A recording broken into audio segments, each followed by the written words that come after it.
Muy hermoso este último himno, ¿no? Me gusta mucho, es muy, muy hermoso.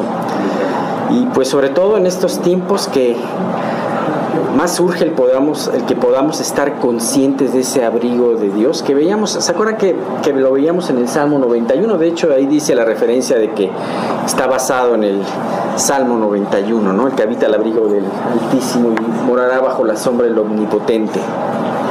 Es hermoso, es hermoso. Caerán a tu diestra mil, a tu lado mil y a tu diestra 10,000, mas a ti no llegará.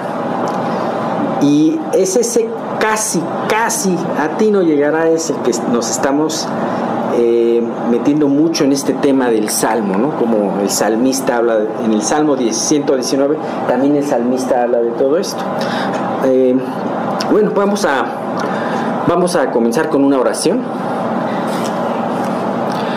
Oh Dios, te damos muchísimas gracias. Te queremos pedir, Padre mío, que tú, Señor, bendigas esta reunión.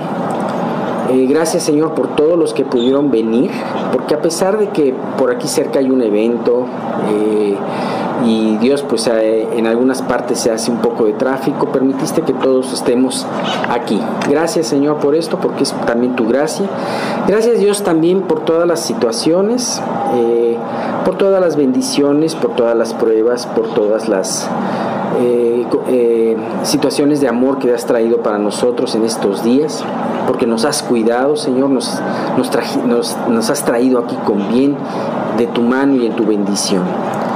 Ahora, Dios, te queremos pedir que tú bendigas esta reunión, que tú permitas que en cada momento tú seas el que hable a nuestras necesidades. Señor, tú sabes que tanto Miguel como yo reconocemos que no somos nosotros ni debemos de ser nosotros, sino seas tú a través de nosotros el que pueda hablar, ayudar, exhortar y enseñar. Te queremos pedir por todo esto y te damos gracias, y en el nombre de tu Hijo Jesucristo te lo pedimos. También gracias por la música que tú has traído, Señor, el día de hoy. Gracias por los chicos que tocan el violín.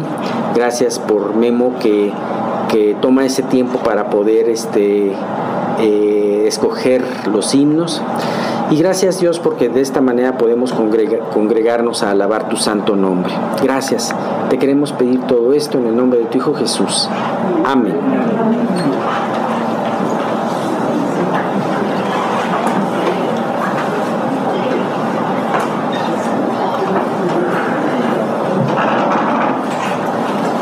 Ahora los veo muy cambiaditos de lugar. En algunos los veo en el mismo lugar,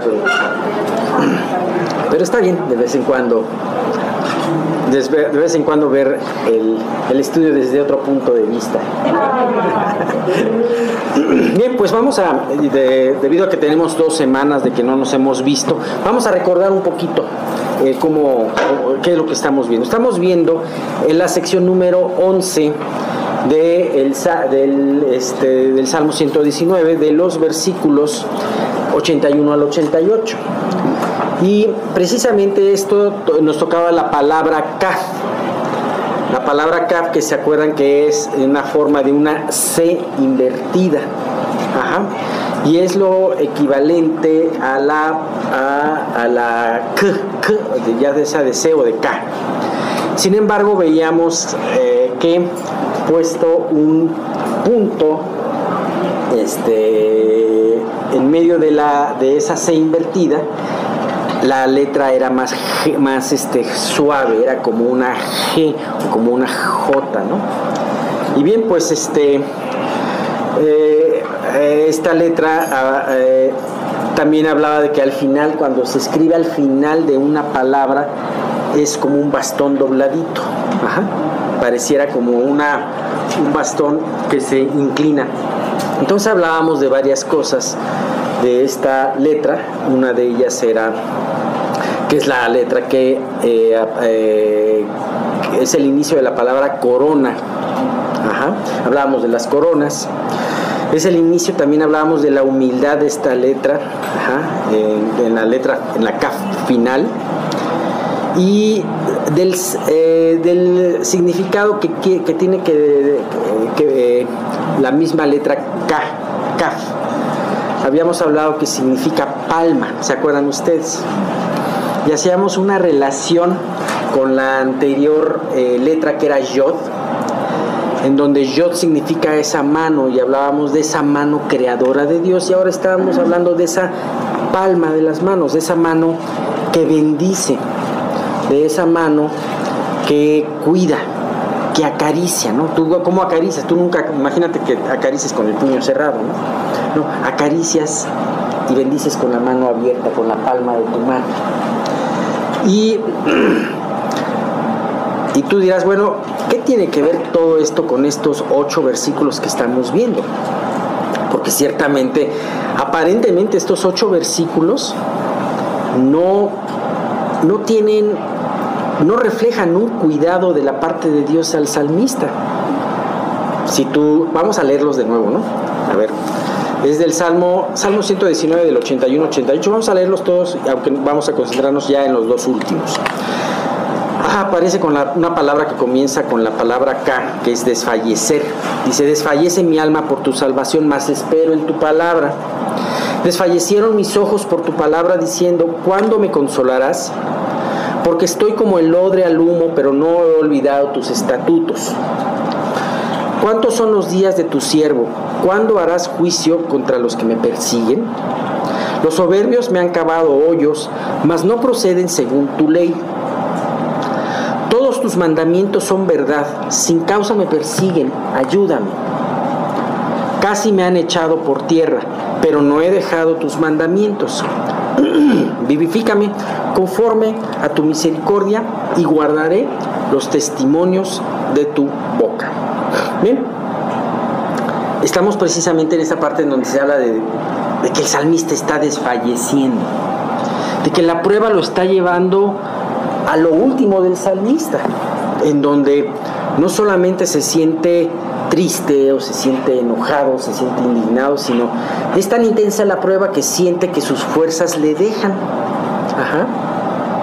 No sé si hay veces que has recibido alguna noticia, seguramente sí, en donde pareciera como si fueras Belsasar, que te tiemblan las rodillas, ¿no?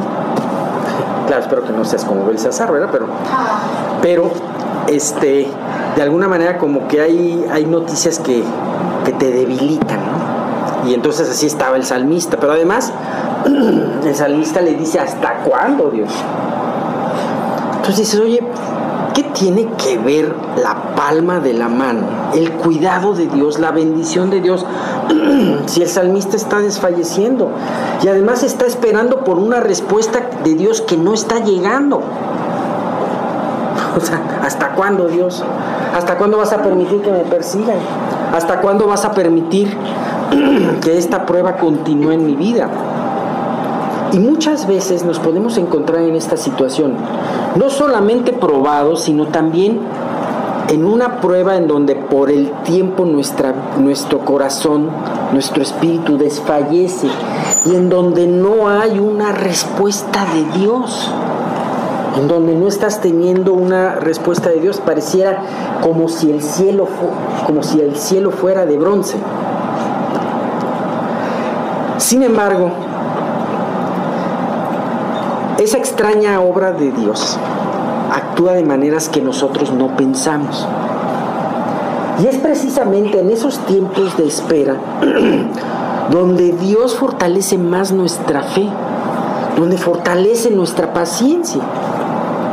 Es precisamente en esos tiempos de espera donde Dios logra hacernos un carácter semejante a Cristo. Hemos visto muchas lamentaciones a través de lo que hemos estudiado en los Salmos. Hay un libro que se llama Lamentaciones. Uno de los profetas más grandes que existieron en el Antiguo Testamento era Jeremías, y al cual lo apodan el profeta llorón. A mí también me cae bien. Y ese profeta llorón, de repente lo ves de los capítulos 12 al 21 llorando como 3 veces, ¿no? Bueno, Ezequiel no se le permitía llorar, ¿no? Imagínate, un día perdió a su esposa y no llores, ¿no? Pero a través de todo esto, Dios, lejos de dejar de tener cuidado por sus vidas, está completando un plan grandioso en la vida de ellos y en el pueblo alrededor. ¿Sabes? Si tú estás pasando por un tiempo así, en donde estás siendo probado y aparentemente no hay una respuesta inmediata, no te aflijas, no te enojes con Dios. Acuérdate que, como decía Miguel el viernes, a los que amamos a Dios, todas las cosas nos ayudan a bien. Y son esas situaciones precisamente en donde Dios está haciendo una obra profunda, una obra que no entendemos, pero que en un momento Él va a sacar adelante. Así que es el momento en donde más Dios va a fortalecer más nuestra confianza. Acuérdate las palabras que Jesús le dijo a Tomás: porque viste, creíste. Bienaventurados los que creen sin ver. Ahí que estaba diciendo Dios, Jesús estaba diciendo, felices sean, y felices van a ser los que sin ver ya están creyendo. Y si en estos momentos de aflicción en donde aparentemente no tienes una respuesta conforme a lo que tú quieres, te fortaleces en fe y decides seguir esperando en Dios, eso es de una gran bendición. Quizás en este momento tú no te des cuenta, pero en un futuro tú vas a ver todas esas recompensas de ese decir, ok Dios, voy a esperar en ti. Job, imagínate, Job no veía ninguna respuesta, al contrario, todo le estaba saliendo peor. Además de todas las desgracias que había sufrido, él tenía a sus amigos diciéndole, tú pecaste, seguramente esto te lo mandó Dios porque tú pecaste. Sin embargo, me llama mucho la atención como dice él en una parte, si él me matare, en él esperaré. Y bien, vamos a ver estos dos versículos en donde sigue este trabajo de Dios con el salmista. Y se acuerdan que habíamos hablado en un principio del Salmo 91, ¿no? Que harán a tu lado 1000 y 10,000 a tu diestra, mas a ti no llegará. O sea, muchas veces Dios, en otras palabras, la vas a ver cerca, pero a ti no va a llegar. Dice Salmo 119, 87, casi me han echado por tierra, pero no he dejado tus mandamientos.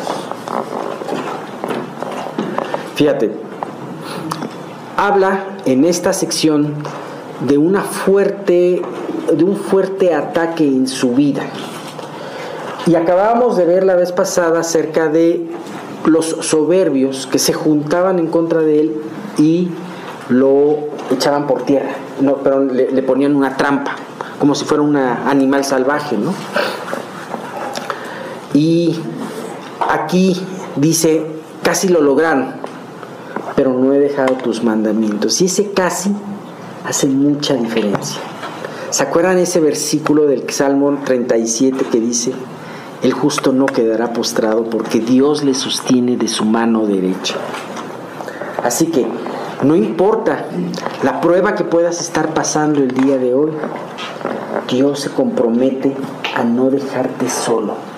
Y aunque en muchas ocasiones por la intensidad de la prueba y por que la respuesta en la sabiduría y en la soberanía de Dios tiene un tiempo, eso no quiere decir que Dios te ha dejado de amar o que Dios se ha olvidado de ti o ha sido negligente contigo, sino al contrario, es parte, como decíamos en otras ocasiones, de un plan perfectamente estructurado y hecho a tu medida para que tú crezcas en tu fe para con Él y en tu conocimiento para con Él. Bien. Me impresiona porque este casi habla de que Dios tiene perfectamente estipulados los límites. Me recuerda mucho varios pasajes de la palabra. Me recuerda mucho cómo Dios le puso, aunque la prueba de Job fue dura, pero le puso esos límites. Y le dijo a Satanás, hasta aquí llegas. Te voy a permitir hasta aquí. Voy a permitir que toques a mi siervo hasta este límite, pero de aquí para adelante tú no vas a pasar. Y así podemos nosotros tener la completa certeza de que en esta prueba que tú estás pasando, Dios puso un límite. Dios puso alrededor de ti un cerco, el cual va a impedir que el mal traspase ese cerco. No te puedo decir qué tan estrecho está ese cerco de ti o qué tan amplio lo ha puesto Dios. A veces Dios decide ponerlo más amplio y ves el mal de lejos. A veces Dios permite ponerlo más de cerca y ves el mal de cerca. Pero ¿sabes qué? Más a ti no llegará.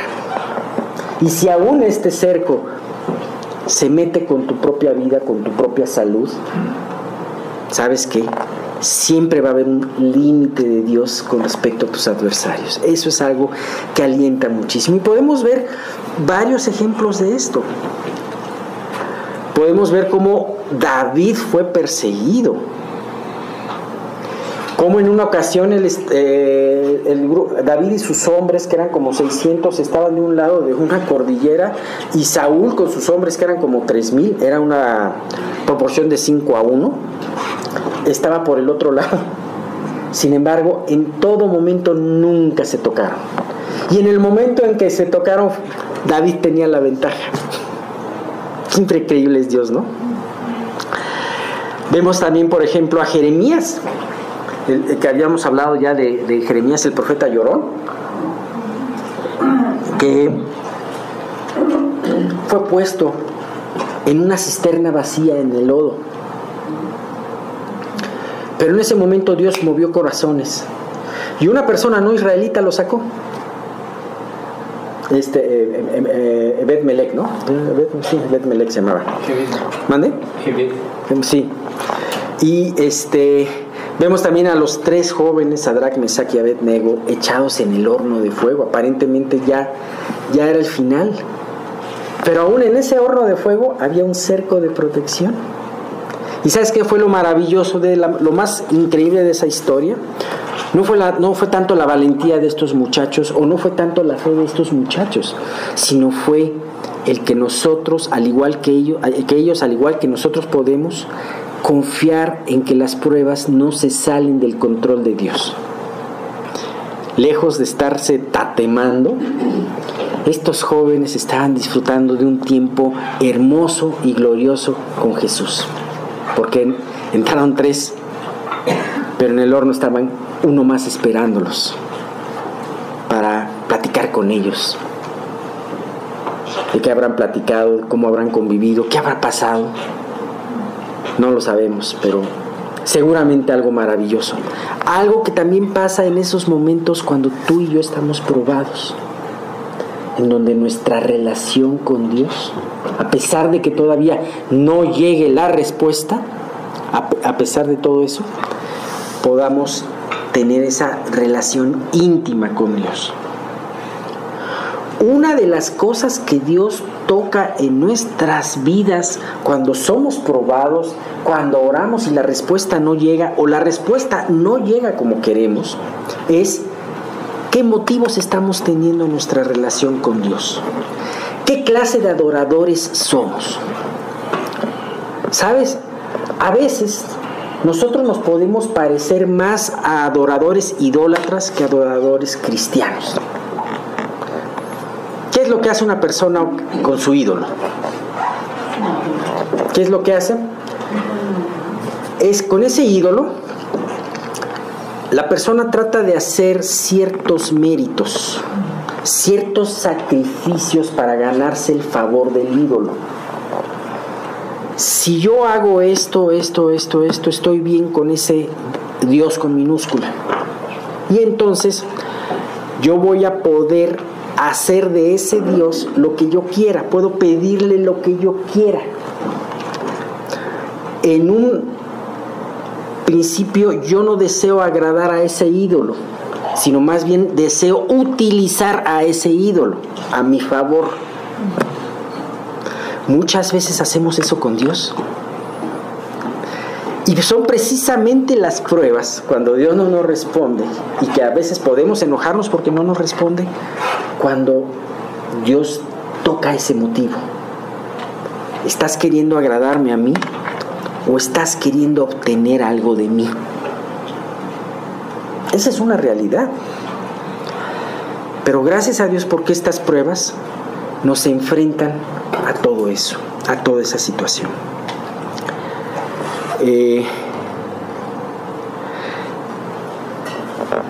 Estos ejemplos que acabo de dar acerca de David, acerca de Jeremías, acerca de los 3 jóvenes echados al horno del fuego. Por ejemplo, Pablo apedreado en Listra es un ejemplo también en donde lo daban por muerto, pero Pablo se levantó y siguió con su ministerio, mostrando con esto que Dios sigue mostrando su soberanía de no dejar caer un pajarillo sin su voluntad. Ahora, cada uno de estos ejemplos también tienen como constante una situación. Después de una prueba grande, de una situación grave, ninguno de estos protagonistas abandonó a Dios, sino por el contrario, le glorificaron y siguieron sirviéndole. Y con esto tenemos una preciosa enseñanza. Las pruebas están diseñadas para fortalecer nuestra fe y para catapultarnos en nuestro servicio. La prueba que el día de hoy estamos pasando, si la pasamos al lado de Dios, vamos a recibir recompensas. Pero la mayor recompensa que podemos recibir en esta tierra es que nuestra fe sea aumentada. Acuérdate cómo Pedro decía: vuestra fe, mucho más preciosa del oro, que el oro tiene que ser probada, para poder salir como un oro sin escorias, como un oro refulgente. ¿Sabes? En esta prueba, cuando el salmista dice: casi me han echado por tierra, pero no he dejado tus mandamientos, el más bendecido fue el mismo salmista, porque además no solamente esto lo llevó a crecer, sino también lo llevó a consolar a otros. ¿Sabes? Cuando un creyente pasa una prueba adecuadamente, de la mano de Dios, a pesar de que sufra, a pesar de que se cuestione, pero finalmente termina aprendiendo y entendiendo y decirle: ¿sabes qué, Dios? Aunque no vea nada, pero voy a seguir confiando en ti. Es una prueba que no solamente lo nutre a él, sino que es una bendición para todos los que le rodean, porque les enseña a los demás que en Dios, en Cristo, todo es posible.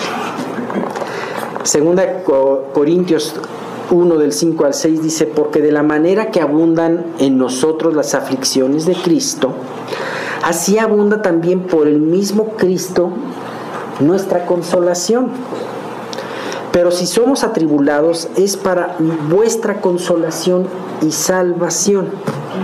O si somos consolados, es para vuestra consolación y salvación, la cual se opera en sufrir las mismas aflicciones que nosotros también padecemos. Nada es más reconfortante el escuchar un testimonio de alguien que a lo mejor tú te puedas identificar y que veas que Dios lo rescató, fue fiel y lo rescató. ¿A poco no te nutren y te ayudan esos testimonios en tu vida, ¿no? Sobre todo cuando estás pasando tiempos de prueba. Bien, terminamos con el versículo 88, que dice: vivifícame conforme a tu misericordia y guardaré los testimonios de tu boca. Desde luego, Esta es una palabra que podría ser el antónimo de desfallecer. Desfallecer con vivificar, debilitarse con fortalecer, ¿no? Y es dentro de todo este salmo, el autor decía, bueno, te voy a pedir por una necesidad muy importante, vivifícame. Esta prueba me ha desgastado. Están muy vivificados. Esta prueba me ha desgastado, me ha debilitado. Avívame. Y ¿sabes qué?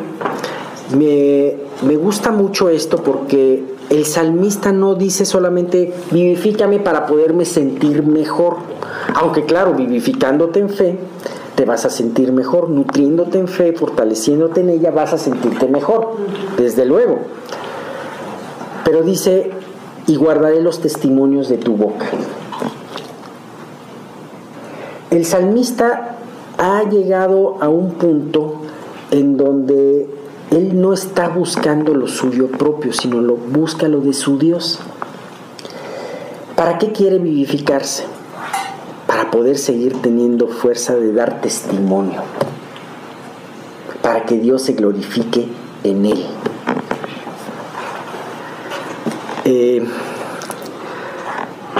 Me recuerda un poquito lo que pasa con esto del calor de la prueba y que luego te puedes sentir desfalleciendo. Le pasó esto a Sansón en una ocasión, Jueces 15:18, dice, y teniendo gran sed, después de una gran victoria, clamó luego a Jehová y dijo, tú has dado esta grande salvación por mano de tu siervo, y moriré yo ahora de sed, y caeré en mano de los incircuncisos. ¿Qué fue lo que pasó? Después de eso, Dios abrió sus ojos y encontró una fuente de agua, Sansón. ¿Sabes?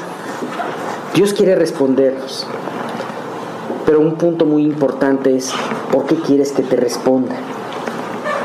¿Por qué quieres que te dé victoria en esta prueba? ¿Cuál es? ¿Quieres obtener lo que quieres para apartarte de Dios? ¿O quieres obtener lo que estás pidiendo para servirle de una mejor manera? Para conocerlo mejor. Vivifícame conforme a tu misericordia. Él estaba pidiendo algo que sabía que Dios le iba a contestar, porque claro, Dios quería fortalecerlo. Y sabía y apela a su misericordia. Hemos visto muchas veces cómo los autores de la Biblia apelan a la misericordia de Dios. Y Él hace un pacto, y guardaré los testimonios de tu boca. Estos testimonios, la ley, cada vez va a ser más, va a estar más en mí, dentro de mí. ¿Sabes? Aquí en ningún momento el salmista apela a sus propios méritos. Porque muchas veces podemos engañarnos pensando que el sufrimiento que tenemos ya es un mérito para que Dios nos conteste. No, Dios no te va a contestar por tu sufrimiento, o porque te lo mereces, te ganaste con tu sacrificio eso, sino Dios te va a contestar por su misericordia. Por eso el salmista apela a su misericordia. No dice, Dios ya ha sido bastante bueno, ya respóndeme, ¿no? No lo dice así, sino dice, por tu misericordia respóndeme. Así que es muy importante en nuestras peticiones, aun cuando estemos probados y aun cuando parezca que Dios se tarde, estar ubicados en nuestra posición delante de Dios. Bien. No podemos olvidar que toda esta sección en donde hemos podido estudiar un momento tan álgido que el salmista estaba experimentando, pero a su vez me llama mucho la atención su determinación de no separarse de la ley de Dios.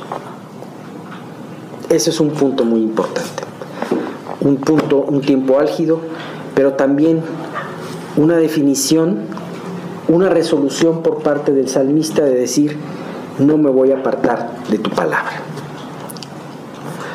Dios nos enseña que este trabajo que Él está haciendo en la vida del salmista y en nuestra vida es una gran bendición para el alma y para el crecimiento de la fe de este escritor.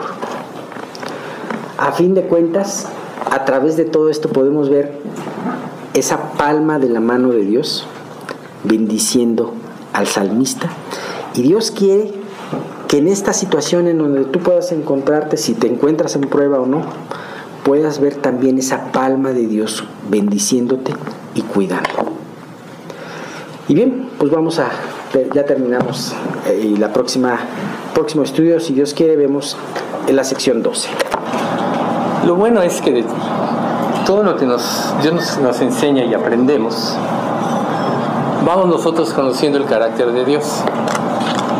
La revelación de Dios en la Escritura nos muestra lo que Él es, cómo piensa, qué es lo que le agrada, qué es lo que le desagrada.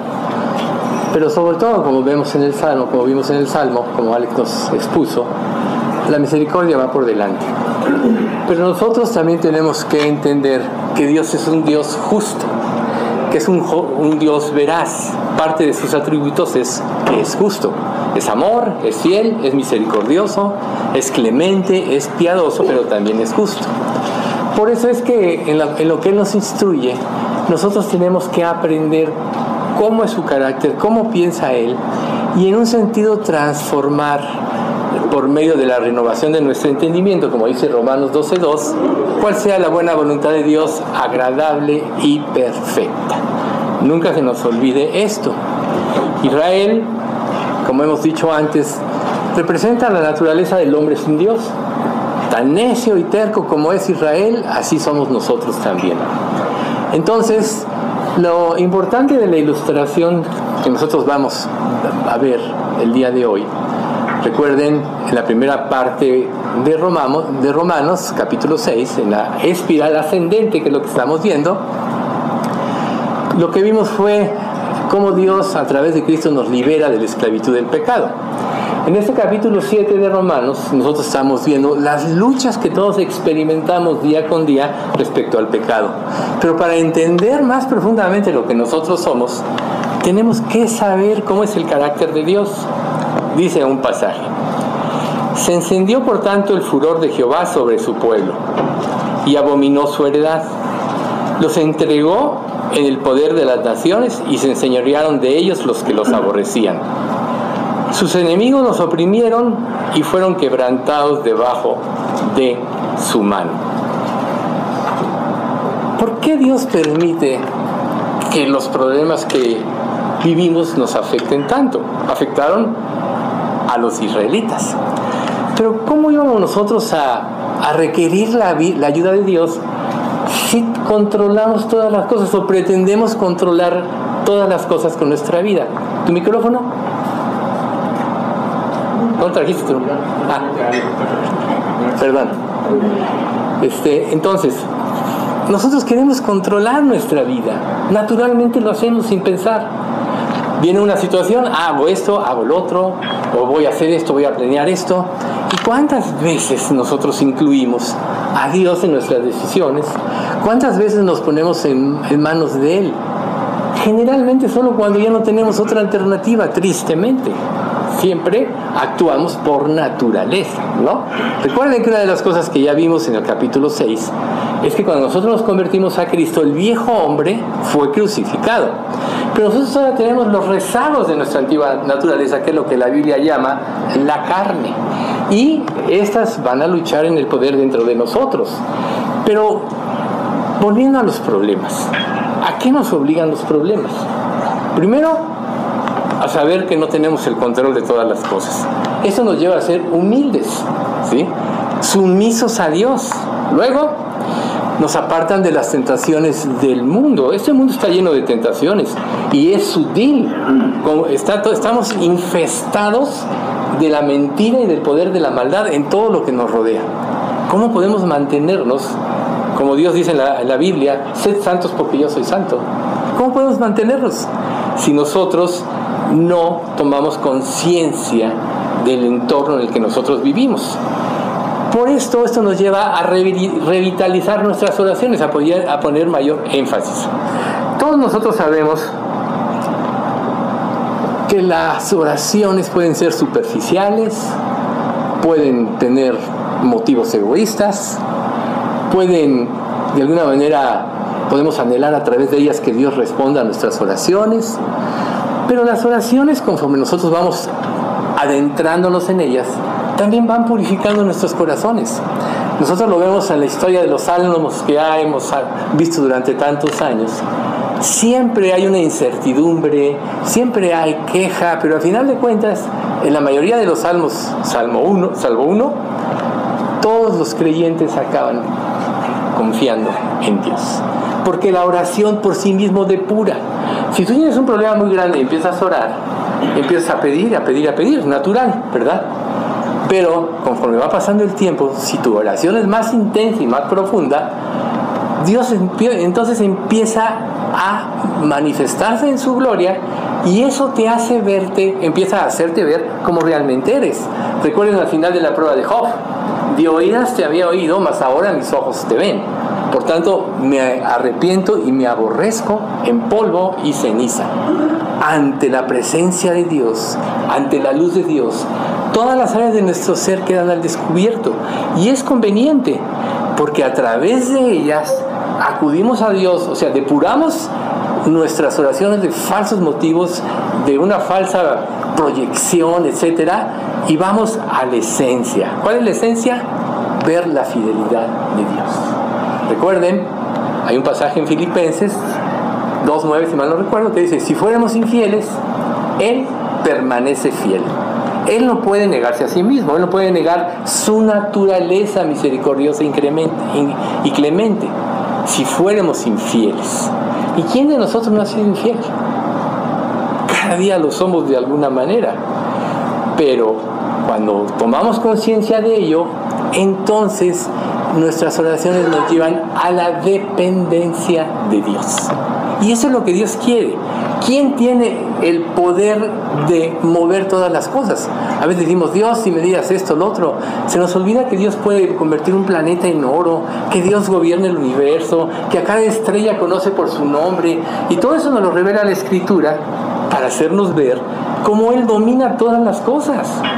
Él conoce de nosotros hasta lo más profundo de nuestros pensamientos, y hasta pensamientos que nosotros ni siquiera tenemos conciencia de que están ahí. Por tanto, su actuación es una actuación certera en cuanto a todo lo que Él permite. Y Él quiere que seamos dependientes de Él. ¿Por qué? Si yo puedo hacer algo bueno, Dios lo puede hacer mejor. Y no nada más mejor, Él lo hace perfecto. Entonces, a través de las pruebas, generalmente Dios nos quita todos los lugares de los cuales podemos nosotros agarrarnos, afianzarnos para hacer nuestra voluntad, y nos lleva a ir a Él. ¿Sí? Entonces, es ahí donde empezamos a conocer cuál es el propósito de Dios. Es verdad que este mundo, como Jesús dijo, lo hemos dicho varias veces, en este mundo tendremos aflicción. Pero Jesús dijo, a lo mejor se nos olvida la segunda parte: confiad, yo he vencido al mundo. Y nosotros, al creer en Cristo, como dice Romanos 8:32, antes en todas estas cosas somos más que vencedores por medio de aquel que nos amó. ¿Cómo te presentas tú en la vida? ¿Como un perdedor o como un victorioso? De lo que haya en tu mente van a depender tus acciones y tus pensamientos. Piénsalo. Si te consideras perdedor, es porque eres culpable, porque no has arreglado cuentas con Dios, es porque quieres hacer tu voluntad, es porque no quieres seguir los caminos de Dios. Esto te produce mala conciencia, y la mala conciencia te juzga y te dice: no mereces el favor de Dios. ¿Qué te dice tu conciencia? ¿Cuántos de nosotros podríamos no atrevernos a ir con Dios precisamente por decir: no lo merezco?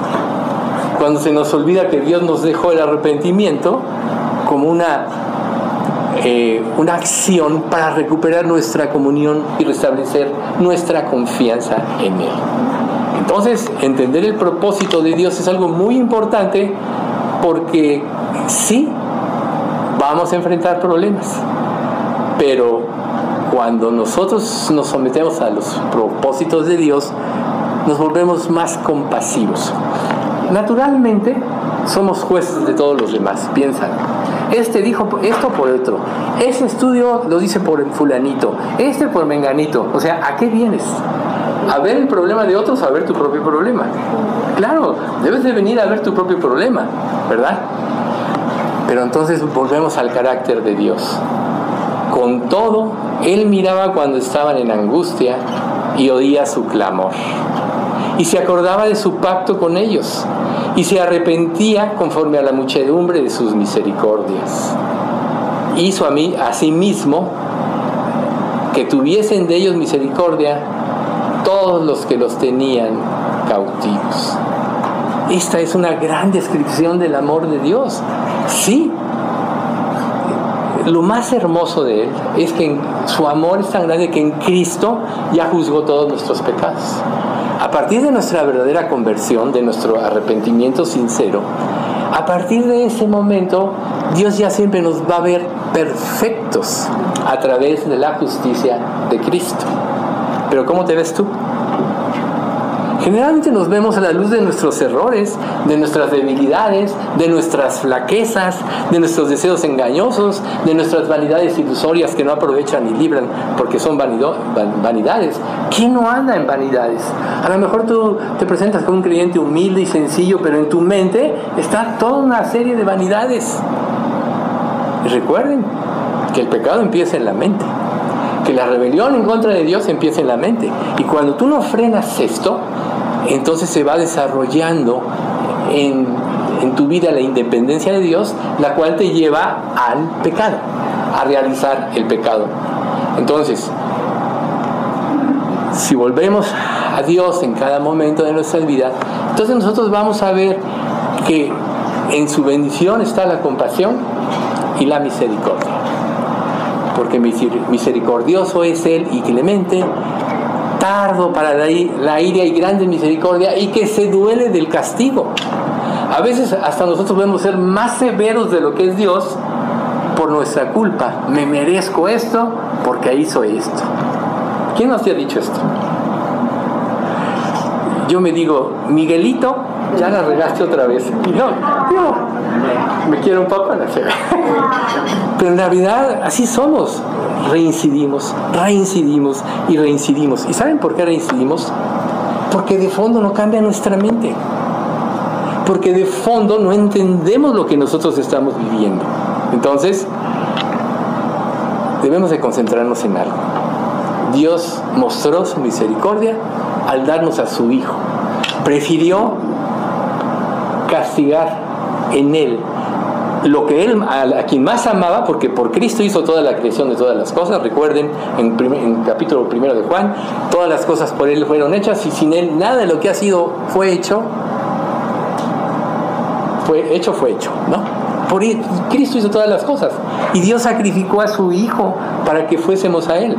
¿Cuánto no nos amará Dios? Entonces, dicha esta introducción, vamos a continuar con Romanos capítulo 7, la lucha del pecado. Esto que nosotros estamos viendo y vamos a ver es pura doctrina. Grábenselo bien para que sean libres. Dios quiere que seamos libres. Recuerden, Juan 8:32, y conoceréis la verdad, y la verdad nos hará libres. ¿Alguna vez has meditado lo suficientemente en ello? La verdad te hará libres. ¿Pero qué le dijo Pilato a Jesús? ¿Y qué es la verdad? Cuando Jesús le dice, yo soy la verdad, y yo os hablo verdad. ¿Y qué es la verdad? ¿A quién le interesa realmente la verdad? Porque la verdad, muchas veces no queríamos saberla o enfrentarla, porque nos desenmascara y nos obliga a cambiar.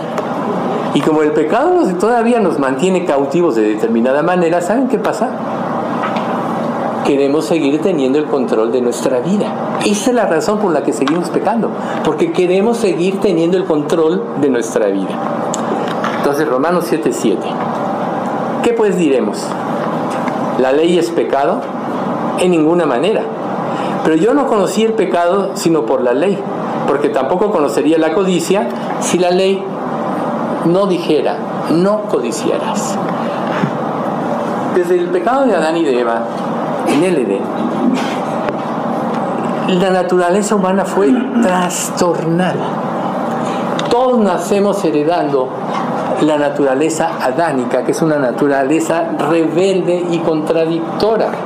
Tan es así que el hombre que menos debía pecar, porque nunca había pecado, que tenía una relación perfecta con Dios y que al cual Dios le puso una sola restricción, decidió desobedecer. A lo mejor tú dices, ay, ¿y por qué nosotros nos castiga Dios por lo que hizo Adán? ¿Qué culpa tengo yo? No, si Adán falló, todos fallamos, porque Adán es el que tenía los mejores como ser criado, atributos como ser humano. No había pecado, no conocía el pecado, tenía una relación, reitero, con Dios. Entonces, eso lo heredamos nosotros. El pecado está dormido en todos nosotros, está dormido. Tú dirás, bueno, o sea, ¿la ley es pecado? Como dice aquí este pasaje. No, la ley es lo que Dios introdujo para que el pecado tomara vida y tomáramos conciencia de él. Dice Pablo, cuando está escribiendo esta epístola, quería que sus lectores no llegaran a una falsa conclusión de la ley, que la ley era mala. No, la ley no es mala. En Romanos 7:12 dice, de manera que la ley a la verdad es santa y el mandamiento santo, justo y bueno. Entonces, ¿qué pasó? O sea, Dios interpuso la ley para que se manifestase lo que ya teníamos adentro. O sea, ¿qué pasa cuando una persona tiene una enfermedad? O sea, hay enfermedades que son lógicas, los doctores lo saben, pero hay enfermedades, hay síntomas que no saben ni por dónde. Digo, el grado de aciertos de hace 30 o 40 años es mínimo. Y en los lugares donde se concentraba la medicina más avanzada, Houston, por ejemplo, ¿sí? La estadística es que los aciertos eran más o menos del 40%. Estoy hablando de hace 30 años. Esa estadística no la tengo actualmente. Pero la verdad es que no sabemos muchas veces ni por dónde andamos. Pero Dios introdujo la ley para que nosotros tomáramos conciencia de lo que hay dentro de nosotros. ¿Sí?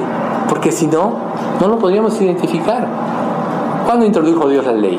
Después de que rescató a Israel de la esclavitud de Egipto. Nosotros ya sabemos que Egipto era la tierra de la esclavitud y representa nuestra vida sin Dios de esclavitud hacia el pecado. Viene el trabajo de Dios, las 10 plagas, y Israel sale al desierto. Y en el desierto les cambia el panorama por completo. En Egipto tenían pescados, verduras, tenían todo lo que querían, pero eran esclavos. Dios los saca a una libertad y les da el verdadero alimento, lo que realmente les iba a hacer bien, el maná. En una tierra de calor, una tierra árida, seguramente tenía todas las proteínas necesarias para que ellos estuvieran bien. Por eso, cuando terminan los 40 años, los dos testigos que sobrevivieron, uno de ellos Caleb, dice, mi fuerza es hoy igual que la de hace 40 años, no ha disminuido. ¿Por qué? Porque tenía el alimento de Dios. Y en ese mundo de pruebas, precisamente Dios nos da su alimento, solo que nosotros a veces no lo entendemos. No entendemos que Dios nos está dando el alimento correcto. ¿Para qué? ¿Qué vale más que todas las cosas? Pregúntate. La fe. La fe le da sustancia a todas las cosas. Recuerden ustedes, todo lo que pidas en oración, creyendo, lo recibiréis. Hasta ahora, decía Jesús, no habéis pedido nada en mi nombre. Pedid y se os dará para que vuestro gozo sea cumplido. Claro, tú entiendes que ese tipo de respuestas son cuando tu mente ya cambió y tú vas a pedir conforme al corazón de Dios. Por eso es tan importante conocer cómo Dios piensa. Porque generalmente somos egoístas. Tenemos el sentido de autocomplacencia. Y entonces, dice aquí,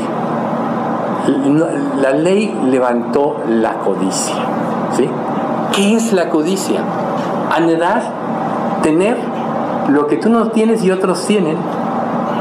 Pero el punto más importante es la inconformidad y la falta de aprecio por cómo Dios administra su creación.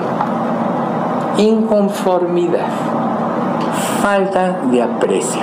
Nosotros ya hemos aquí mencionado que Dios nos puso en este mundo, en esta época, en esta nación, en esta ciudad, los padres que nos dio, porque iba a ser la forma en que nosotros más posibilidades teníamos de convertirnos. El objetivo de cada ser humano que viene a la tierra es que se convierta a Dios. ¿Pero qué te enseña este mundo? Vive para ti. Si te llevas entre las patas a otro, no te preocupes, lo importante es que tú estés bien. Por eso surge la envidia, el engaño, los robos y tantas cosas. Porque así es la naturaleza humana, naturalmente hablando. Entonces, si entendemos el propósito de Dios, yo vine a este mundo para determinar para siempre dónde voy a estar, o en el cielo o en el infierno, y Dios se presenta a tu vida, dices, lo tomo, cuando entiendes. Por eso es tan importante entender que tenemos que tener conformidad con lo que Dios nos da y en la forma en que Él nos tiene. Porque aunque no lo entendamos, sí es importante por eso conocer su carácter: piadoso, amoroso, misericordioso, clemente, tardo para la ira, grande misericordia y verdad, y que se duele del castigo. Ese es el carácter de Dios. Pero también es un juez justo, ¿ven ustedes?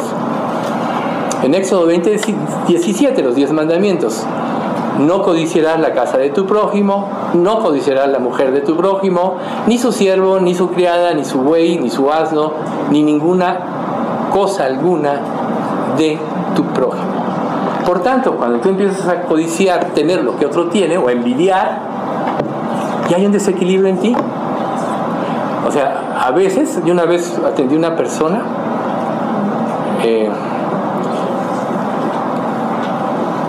no atendí a esta persona, sino más bien a otra que me dio a vender una casa en la Herradura. Y estaba ahí y llegó el cuñado y empezó a hablar: no, es que odio a este, es que es un altivo, es que el otro.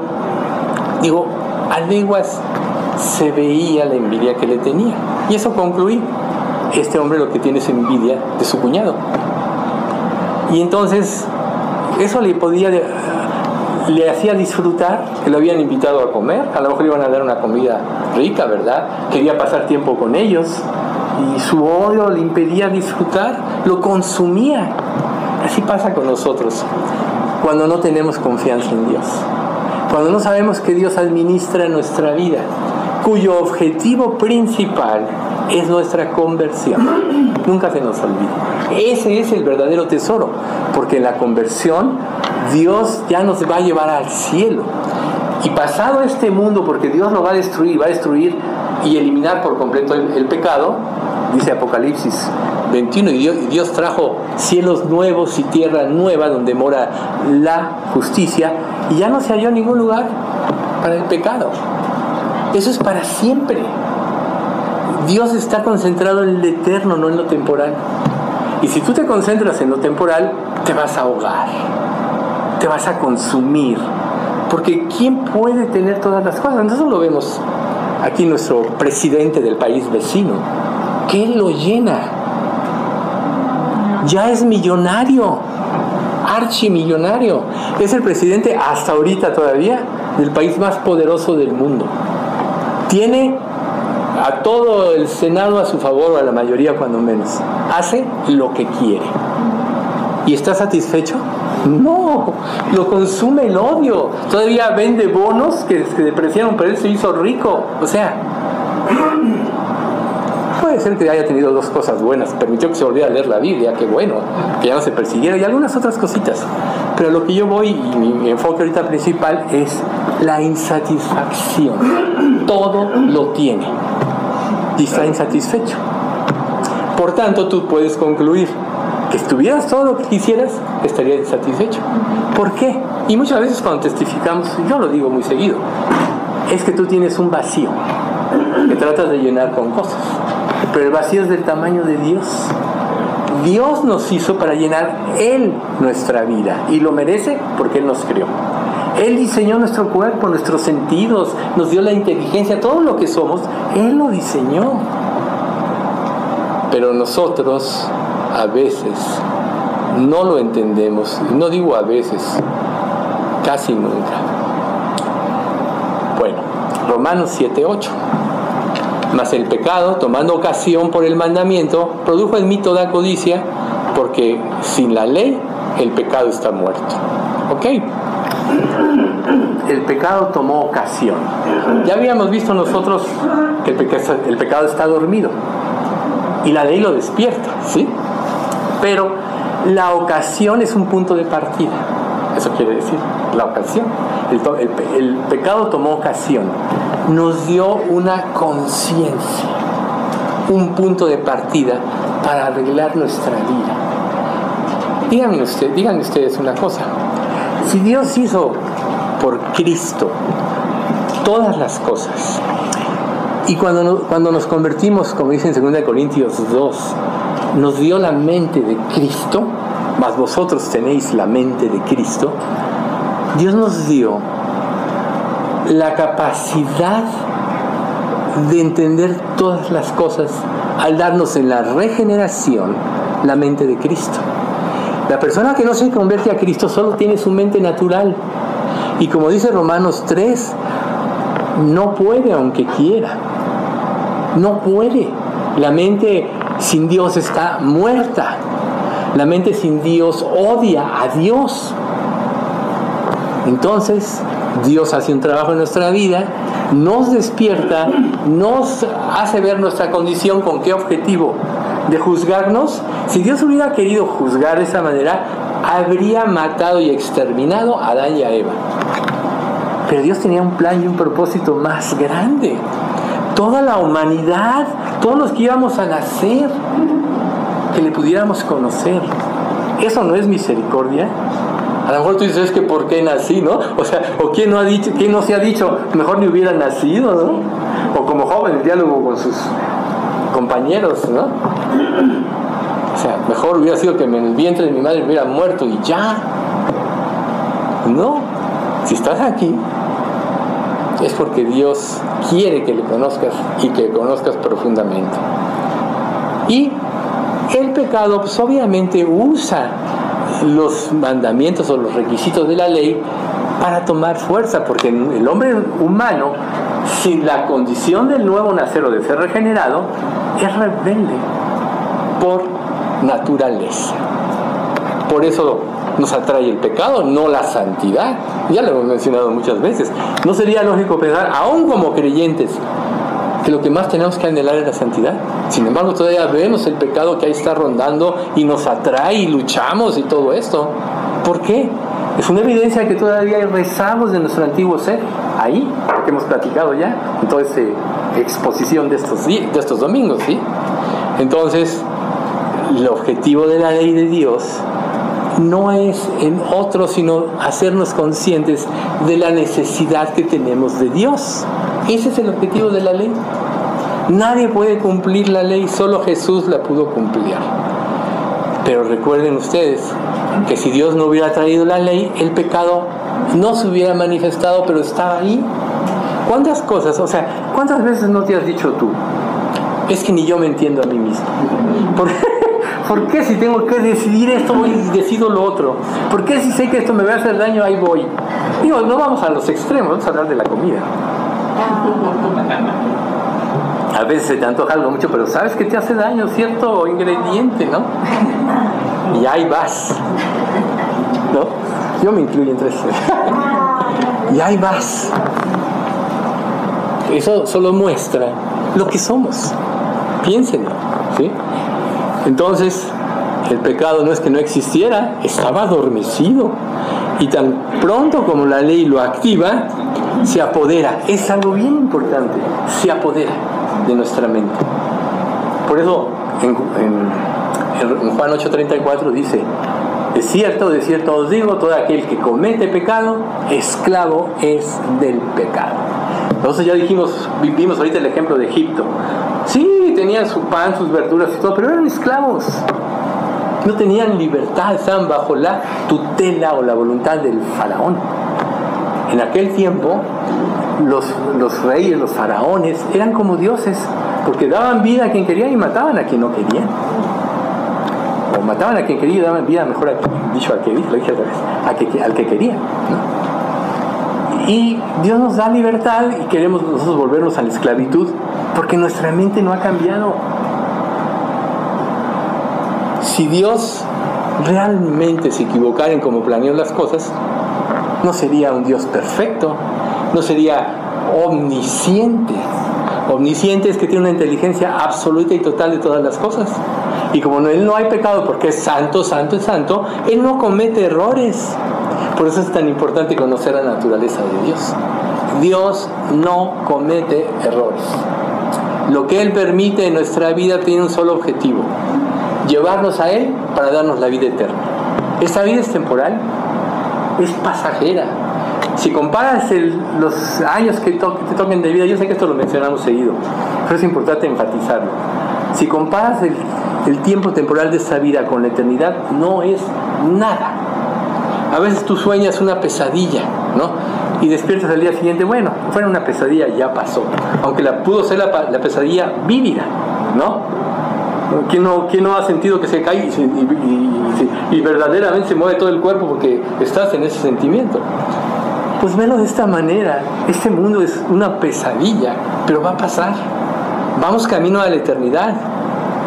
Pero tenemos que tomar conciencia que tenemos en nosotros acciones, conductas opuestas a Dios. Y Dios, al darnos la ley, fue para que tomáramos conciencia de lo que hay dentro de nosotros. ¿Con qué objetivo? Para que cambiáramos. No podemos, nadie puede cumplir la ley. Solo Jesús, reitero, la cumplió. Pero si Dios nos la dio es para que tomáramos conciencia y fuéramos a la misericordia. Acudiésemos a apelar por misericordia. Cuando nosotros reconozcamos que el mal está en nosotros, solo nos queda ir a Jesucristo. Y la misma ley lo dice, porque el fin de la ley es Cristo, para justicia a todo aquel que cree. El fin o propósito de la ley es que vayamos a Jesucristo. ¿Ven ustedes? Por eso Dios le interpuso. Romanos 7:9. Y yo sin ley vivía en un tiempo, pero venido el mandamiento, el pecado revivió y yo morí. Entonces, hasta hay en el derecho que dice: la ignorancia de la ley no te exime de la responsabilidad del cumplimiento de ella. Y aquí es lo mismo. O sea, que tú digas, bueno, ¿por qué Dios me culpa si yo ni conozco la ley? ¿No? Si ni siquiera he indagado. No. Tú tienes una responsabilidad. Porque además de todo, Dios te dio una conciencia. Recuerden ustedes que la conciencia operó en toda la humanidad antes de la ley. Y la conciencia tiene la estructura de la ley. ¿Por qué? Porque la ley representa el carácter santo de Dios. ¿Ven ustedes? Estamos en rebeldía. En Filipenses 3:6 dice: en cuanto a celo, perseguidor de la iglesia; en cuanto a la justicia, que es por la ley, irreprensible. Eso decía Pablo. Si hubo una persona devota de cumplir la ley, era Pablo. Pero Pablo mismo está expresando ahorita que no por eso era perfecto, sino que él pecó. Recuerden que la epístola a los romanos es toda una manifestación de la relación del hombre pecador con Dios y su misericordia. Es una super epístola esa, ¿no? Entonces, pues Pablo dice, bueno, yo fui celoso de la ley, la traté de cumplir, fui instruido en la secta más alta, Gamaliel, ¿no? Pero cuando Pablo empezó a entender los requisitos de la ley, una vez iluminado, recuerden ustedes, Pablo creía que cumplía la ley. Pero cuando es confrontado por Cristo, cuando empieza a entender, entonces eso fue lo que lo llevó a la conversión. No sabemos, pero seguro fue Jesús. Se le manifestó en el camino a Damasco, y esos 3 días que tuvo ceguera, quién sabe qué trabajo hizo Dios dentro de él, pero ahí su vida cambió. Entonces dice, el pecado revivió, o sea, volviendo a la ley, ¿no? O sea, la condición verdadera del pecador. Pero fíjense lo que declara Pablo cuando entiende esto. 1 Timoteo 1:15. Palabra fiel y digna de ser recibida por todos, que Cristo Jesús vino al mundo para salvar a los pecadores, de los cuales yo soy el primero. Aquel hombre que era estricto en cumplir todos los mandamientos, que tenía un orgullo, antes de Cristo, por supuesto, de lo que él era, celoso de las tradiciones de sus ancestros, etc. Cuando él entendió esto, dijo, yo soy el primer pecador. Y yo creo que todos deberíamos pensar de esta manera, porque si tú te crees mejor que otros, los vas a juzgar. Dios quiere que te concentres en ti, para que en lugar de juicio aflore la misericordia. Eso es lo que Dios quiere. Naturalmente somos jueces, pero cuando Pablo entendió, dice, yo morí. Se dio cuenta de que estaba muerto espiritualmente. Se dio cuenta de que todos sus logros y todas sus credenciales eran basura. Filipenses 3, 7 y 8. Pero cuantas cosas eran para mí ganancia, las he estimado como pérdida por amor de Cristo. Y ciertamente aún estimo todas las cosas como pérdida por la excelencia del conocimiento de Cristo Jesús, mi Señor, por amor del cual lo he perdido todo y lo tengo por basura para ganar a Cristo. Si tú crees que eres algo, no vas a ir a Cristo. Si tú crees que puedes dominar la situación, no vas a ir a Cristo. Si tú crees que tu manera de pensar es mejor que la de Dios porque no obedeces, no vas a ir a Cristo. Por eso Dios a veces nos tiene que llevar al extremo, para que no nos quede nada de qué sostenernos, que nos lleve a justificarnos. Tú puedes decir muchas cosas. Este fulanito se equivocó, menganito se equivocó, yo no progreso en el trabajo porque no me dejan. O sea, hay tantas cosas que uno puede hacer. Preséntate delante de Dios. Es que Dios robé porque no me das de comer. Es que Dios robé porque mi familia tenía necesidad. ¿Y cómo le iba a dejar de comer? ¿Qué es esto? Pura justificación. ¿Y cuántas veces no te puedes presentar tú delante de Dios justificándote, haciéndote la víctima? ¿Sabías tú que hacerte la víctima es una manera sutil de justificar tu pecado? Tú no eres víctima de nadie. Pablo te lo está diciendo. De los pecadores, yo soy el primero. Nosotros no somos víctimas. Y entonces Pablo en Romanos 7:10 dice, y hallé que el mismo mandamiento que era para vida, a mí me resultó para muerte. Ahí está. El pecado me mató y yo morí. Cuando Pablo dice que el mandamiento que era para vida, implica una justicia perfecta. ¿Ven ustedes? Felicidad, santidad, sumisión total a Dios. Solo una persona lo pudo hacer. Jesucristo. Solo Él. Por eso es el autor de la salvación. Por eso es tan importante su nombre. Por eso es tan importante escuchar su voz y no menospreciarlo. Dios es luz, dice la Escritura, y no hay ninguna tinieblas en Él. Jesús es luz. ¿Sí? Entonces, su más grande acto fue lo que dice 2 Corintios 5:21. Al que no conoció pecado, por nosotros lo hizo pecado, para que nosotros fuésemos hechos justicia de Dios en Él. Él es el que sí tenía derecho a vivir eternamente como hombre, como ser humano, porque cumplió toda la ley, porque nunca desobedeció. Recuerden Juan 5:30, no puedo hacer yo nada por mí mismo, sino según oigo así juzgo, y mi juicio es verdadero porque no busco mi voluntad, sino la del Padre, la del que me envió. Tú vives en la vida buscando la voluntad de Dios o tu propia voluntad. ¿Y cómo vas a seguir la voluntad de Dios si no la conoces? ¿Cómo vas a creer en Él si no conoces su carácter amoroso, misericordioso y clemente? Entonces, la justicia que es por la ley nos lleva a una posición de rectitud ante Dios. Y no la tenemos, ¿sí?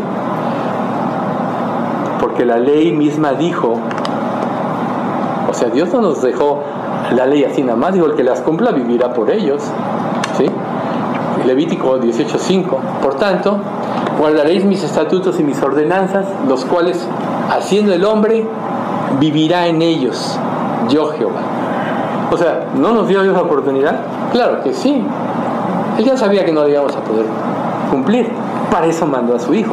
De hecho, parte del plan de Dios siempre fue su Hijo. Porque desde antes de la fundación del mundo, Él sacrificó en su corazón a Cristo. Él ya sabía que Él iba a hacer antes de crear la humanidad. Recuerden Hebreos 12:3. Todas las cosas estaban terminadas desde antes de la fundación del mundo. Aún las obras que Dios preparó para que andemos en ellas estaban planeadas desde antes de la fundación del mundo. ¿Y cómo las vas a cumplir? Si no conoces la palabra de Dios, si no conoces su voluntad, ¿cómo las vas a cumplir? Entonces, quien abriga la esperanza basada en la obediencia, en la justicia, en que es muy bueno, también se mencionó hoy, no la va a poder cumplir, es imposible, ¿sí? Santiago 2:10, porque cualquiera que guardare toda la ley pero ofendiere en un punto, se hace culpable de todos. Nosotros estamos acostumbrados a la evaluación de aquí, ¿verdad? Bueno, 6 de 10 ya pasé de panzazo, pero pasé, ¿no? Y a veces nos conformamos con pasar, pero con Dios no es así. O cumples o incumples. Jesús nos lo dijo de una manera muy contundente: el que no es conmigo, contra mí es. El que conmigo no recoge, desparrama. Entonces tú cuestiónate en tu vida: ¿estás con Dios o estás en contra de Él? Estar con Dios no es motivo de una emoción pasajera, de un estudio de ahorita como este. Es de una actitud permanente. Estar con Dios es indagar, luchar por conocer su voluntad, por conocer el carácter de Dios, cómo piensa. Y nos lo aclara en Gálatas 3:10, porque todos los que dependen de las obras de la ley están bajo maldición, porque escrito está: maldito todo aquel que no permaneciera en todas las cosas escritas en el libro de la ley para hacerlas. Entonces, ¿qué somos? Malditos, porque no la podemos cumplir. Y eso nos debería llevar a Cristo. ¿Quieres vida o quieres maldición?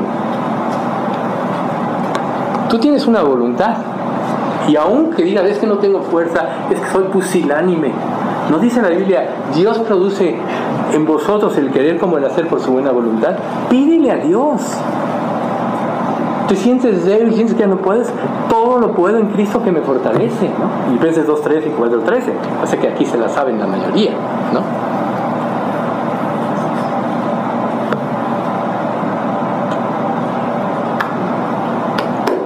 Vamos a dejar aquí.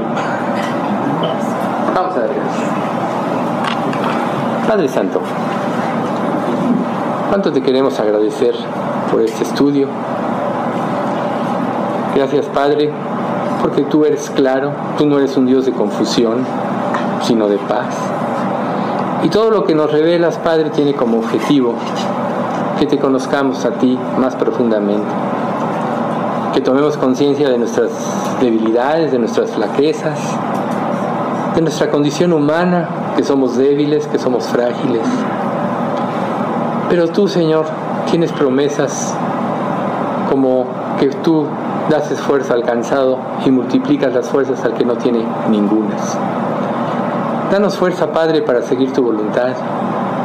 Danos amor por ti, Señor, por sobre todas las cosas, aún por sobre nosotros mismos, porque entendemos que el amor perfecto solo proviene de ti, y que aún lo que nosotros podemos considerar amor es puro egoísmo y conveniencia.